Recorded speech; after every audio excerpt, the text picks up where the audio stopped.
السلام علیکم دوستو، آج کا موضوع کچھ بڑا ہی انٹرسٹنگ موضوع ہے۔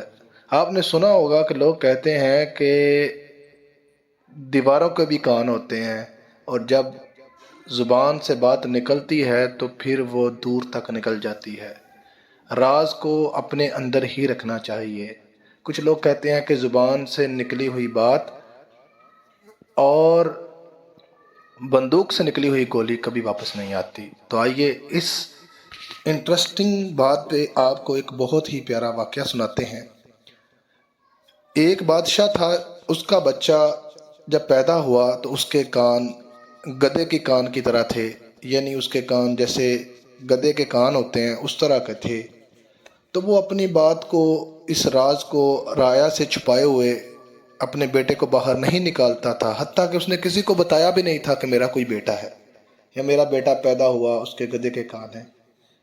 بہت عرصہ گزر گیا، بادشاہ کے سینے کے اندر یہ راز دفن تھا اور کسی کو بھی اس کا پتہ نہ چلا۔ چنانچہ بادشاہ بڑا پریشان تھا کہ اس بات کو اپنے اندر کیسے دفن کروں، کیونکہ بات اندر ہی اندر کھٹکتی رہتی تھی اور اس کا دل کرتا تھا کہ یہ اپنا راز کسی کو بیان کر کے اپنے من کا بوجھ کچھ ہلکا کر سکوں۔ ایسا ہی کافی عرصہ بیت گیا۔ بادشاہ کے بڑے مشیر اور وزیر تھے، لیکن ایک وزیر ایسا تھا جو بادشاہ کے ساتھ ہمیشہ سے مخلص تھا۔ وہ اپنے آباء و اجداد کی طرف سے چلتا چلتا آ رہا تھا، یعنی اس کے دادا پردادا نے بھی بادشاہ کے ہاں وزارت کی تھی، اس کے نسلوں نے ان کی خدمت کی تھی، تو بڑا ہی ایماندار تھا۔ بادشاہ نے سوچا کیوں نہ میں اپنے دل کا بوجھ اس کے آگے ہلکا کروں۔ بادشاہ نے اس کو اپنے پاس بلایا اور اسے کہا کہ میں تم سے اگر کوئی بات شیئر کروں یا کوئی راز تمہارے آگے بیان کروں تو تم دوسروں کو بتاؤ گے؟ تو اس نے کہا بادشاہ جان کی امان پاؤں تو عرض کروں، میں نے تو آپ کے ساتھ ہمیشہ وفاداری کی ہے، میں اپنی گردن تو کٹوا سکتا ہوں لیکن یہ واقعہ کسی کے آگے بیان نہیں کروں گا جو آپ مجھے بتاؤ گے۔ بادشاہ نے اسے کہا کہ تمہارے سامنے میں ایک ایسی بات کرنے جا رہا ہوں۔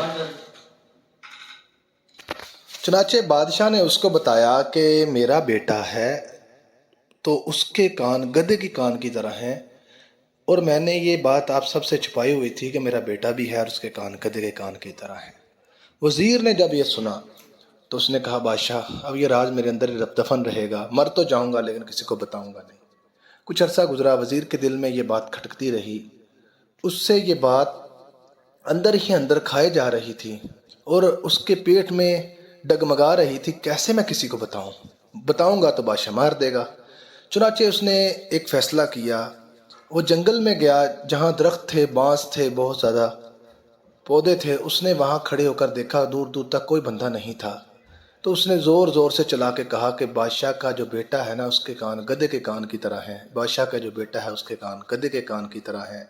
یہ کہنے کے بعد وہ واپس اپنے گھر لوٹ آیا اور کچھ عرصہ گزرا تو بادشاہ بھی بڑا خوش تھا کہ میری بات بھی میں نے کر دی ہے، اور وزیر کو بھی سکون ہو گیا تھا، اس کے پیٹ سے بات نکل گئی۔ چنانچہ کوئی بندہ جنگل میں گیا لکڑیاں کاٹنے کے لیے، اس نے بانس اور درختوں کو کاٹا اور لے کر بازار میں آیا، اور اس نے آ کر وہ لکڑی فروخت کر دی، وہ بانس فروخت کر دیے۔ پھر بنانے والے نے بانس کو چھوٹا کیا اور اس کی چھوٹی سی بانسریاں بنائیں اور اسے مارکیٹ میں فروخت کر دیا، اور مارکیٹ سے کسی نے اس بانسریوں کو خریدا، اور وہ جب بازار اپنے گھر چلا گیا اور وہاں جا کے جب اس نے بانسری کو بجایا تو بانسری کو جب وہ بجاتا تھا تو اس کے اندر سے آواز آتی تھی کہ بادشاہ کے جو بیٹے کے کان ہیں یہ گدھے کی طرح ہیں۔ اور یہ بات جب وہ بار بار بجاتا تو آواز اندر سے یہی آتی، جتنی بانسریاں بھی بکیں وہاں سے یہی آواز آتی تھی۔ تو چنانچہ بادشاہ کو پتہ چل گیا، لوگ اکٹھے ہو گئے، تو بادشاہ کو غصہ بڑا آیا اور اس نے وزیر کو طلب کیا اور کہا کہ جلاد کو بھی بلاؤ، اس کی گردن اتار دوں گا۔ تو سارے اکٹھے ہو گئے، وزیر کو لے آئے۔ اب وزیر سے پوچھا گیا ہاں بھائی تو نے کس سے بات کی ہے؟ تو وزیر نے کہا کہ میں اللہ کو حاضر و ناظر جان کے کہہ سکتا ہوں کہ میں نے یہ بات کسی انسان سے نہیں کی۔ تو بادشاہ کہتا پھر یہ بات لوگوں تک کیسے پہنچی؟ تم نے کہیں تو کچھ نہ کچھ تو کہا ہوگا نا، کسی کو تو کچھ بتایا ہوگا۔ تو پھر وزیر نے بہت سوچا اور پھر بتایا ہاں ایک دن میں جنگل میں گیا تھا، وہاں درخت اور بانس اور پودے تھے، ان کے سامنے میں نے اونچا اونچا بولا تھا۔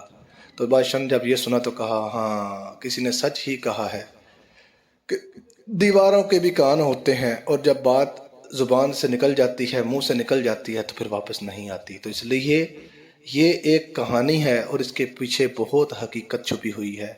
اس بات پر عمل کیجئے، اپنا راز اپنے پاس ہی رکھیے، چاہے کوئی جتنا مرضی قریبی کیوں نہ ہو، کسی سے بھی اپنے راز کو افشا نہ کیجیے.